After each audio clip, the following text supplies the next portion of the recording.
So people were asking me about if you can do characters. So I was playing around with this and I added these two characters and I was experimenting.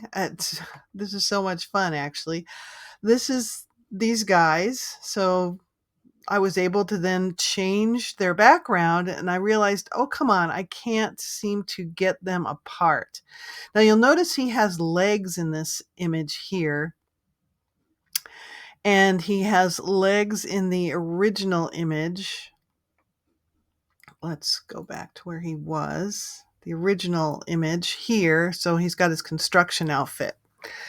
But once I started playing around with him and changing the background, he kind of lost his outfit.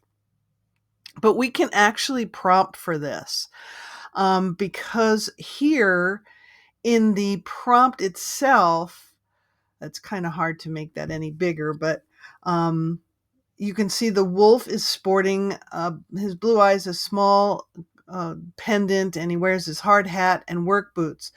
But we don't have the original um, information that shows that the hot dog also was wearing construction wear.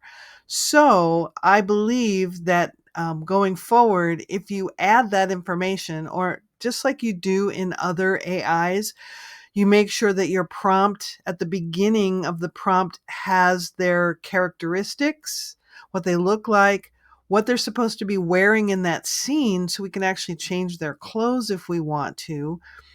Unlike Midjourney, there's no omni weight or character weight or anything like that, at least not yet. So we can only do so much.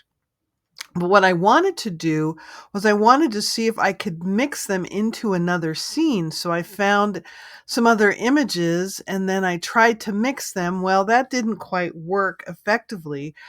But then what I realized is when you're doing this character reference, when you click on this image up here, you get this brush, which is a mask. And I originally had the mask set to include their whole bodies, which meant that they were constantly holding on to each other. So I just had it focus on their faces. And so when I did that, I then was able to prompt.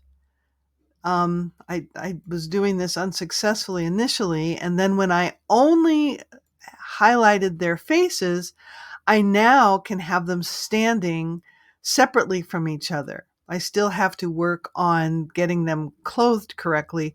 But what I wanted to do was make sure I could put them into the scene. And I did. I had the wolf standing next to the little girl. Now, the girl and the boy are not characters that I'm also working with. That's going to be next level. If I can get to 4 characters in an image, that would be cool. But I do have the hot dog and I do have the wolf.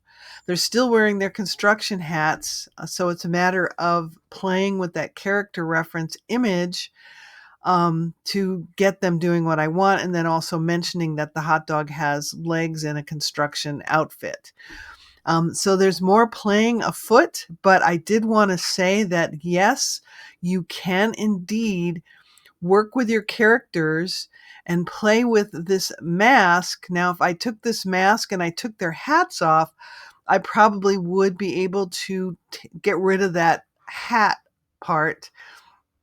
So it's a matter of having probably a clean image. This was a stupid image to probably use, but it was one that I had handy, and have them standing separately from each other so that you can actually grab both their faces. So that's going to be the next experiment that I do. Progress is being made. Have fun, play around. This is good stuff.